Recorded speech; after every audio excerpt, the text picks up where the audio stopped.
Reform had a bad night last night, and I know that because Nigel Farage said so. Now that's worth remembering because every other senior Reform figure spent this morning telling you it was actually a good night, great even, and that second place against Andy Burnham in Makerfield was basically a moral victory. Richard Tice went on to Sky News and said it. Nadine Dorries went on to Sky News and said it. And even Sarah Poachin said it. They all said it, practically word for word. And then Farage posted a video, and in it, almost by accident, told you exactly what they were all trying to hide. I thought we'd get 18,000 votes. We got just shy of 16, so I'm disappointed by that, no question about it.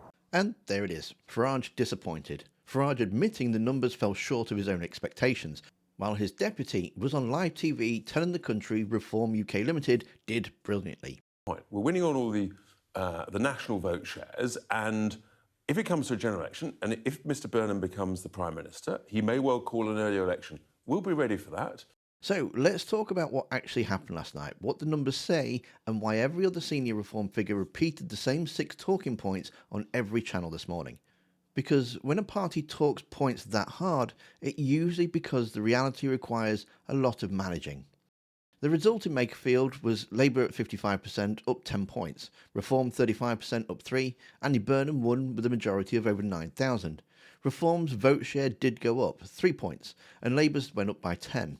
There was a swing of 3.4% from Reform to Labour compared to the 2024 general election. In the seat Reform had identified as winnable, in a seat where they won every council ward back in May, and in a seat where Burnham's name didn't even appear on the ballot paper last time.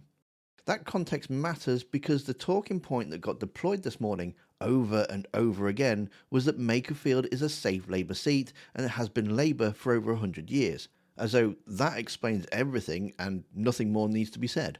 Richard Tice said this on Sky News. Yes, obviously we'd have loved to have won, but let's just remember as we congratulate Mr Burnham on his victory, this is a safe Labour seat that's been Labour for 100 years, so he's held on to that. He has a personal appeal. Now, technically, it's been Labour since 1983, when the constituency was created.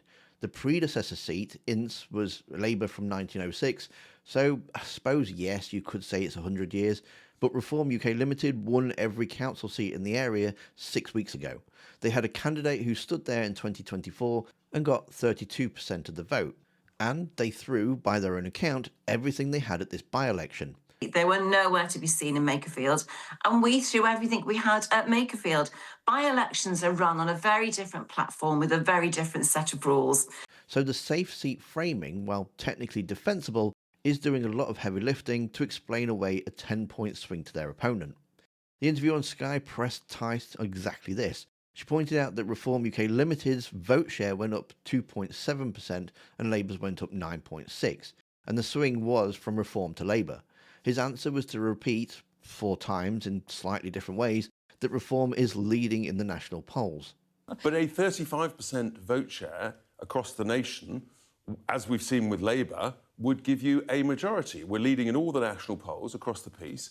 Obviously, Labour targeted this seat. This was very clear tactical voting. We'd have loved to have got more votes, of course. I'm just going to come in because I don't think that's telling the whole picture on the share of the vote. So your vote share went up 2.7%, Labour's went up 9.6%. There was a 3.4% swing from Reform to Labour on the 2024 result that Labour won. So you're going to have to do better than this, aren't you? Well, he's not wrong, they are leading nationally, but that's not what he was asked. He was asked why Labour outperformed them in a seat where they're supposed to be competitive in, and the answer he gave was different question. Nadine Dorries, meanwhile, was doing something slightly different, and in true Dorries style, considerably more chaotic. She called it a good night for Reform. The interviewer pushed back. She called it a good night for Reform again, and the interviewer pushed back again. This happened approximately 4 times. We did incredibly well. We came second. We got a huge percentage of the vote, so we did very well indeed. This is not bad news, Reform. This was a good night for Reform too. But hey, we came second. So and where were the Conservatives? Where were the Green Party? We came second. And she also said this. And frankly, if Reform was standing against, if Rob Kenyon was standing against any other member of the Labour Party on the planet, Reform would have won. Now, setting aside that any other member of the Labour Party on the planet is quite the claim, let's actually test it. Reform UK Limited stood in North West Durham in 2024 and they got 18%. They stood in Gortine Denton this year and the Conservatives got 2% there, and Reform didn't even set the world alight either. The idea that Makerfield is an anomaly tells us that nothing, because Andy Burnham is uniquely popular, doesn't really hold when you zoom out. Now, there is one talking point that every Reform UK Limited spokesperson landed on that's worth examining properly, because it's actually quite clever and quite misleading. The argument is that Labour's vote went up not because people wanted Labour, but because they wanted Starmer out, and that Burnham was the vessel for that. Burnham didn't even use the word Labour on his literature or his posters, so really this is a vote against the Prime Minister and not a vote for the party. Tice made this argument, Dorries made this argument, and Farage made this argument. So here's Tice. People have voted for is what they voted for in the local elections, which is to get Starmer out. And it was a get Keir Starmer out vote. People voted tactically for Burnham to guarantee to get Starmer out. That's been achieved. Wasn't it interesting how he didn't use the word Labour on any of his literature, any of his posters, because the Labour brand across the country is toxic. Now, there's something quite funny about this, which is that Reform, I mean, you've got to have some mental gymnastics going on here. Reform are arguing that Labour's vote going up 10 points is actually evidence of how unpopular Labour is. That the party winning comprehensively is in fact a sign of weakness. I mean, that's the kind of logic that requires you to hold two things in your head simultaneously and not notice that they contradict each other.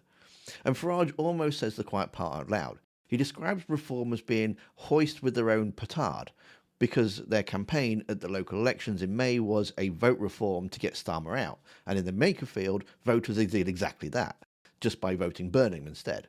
So Reform's own messaging may have landed Labour in the framing. That's not a great thing to be saying about your campaign operation, though.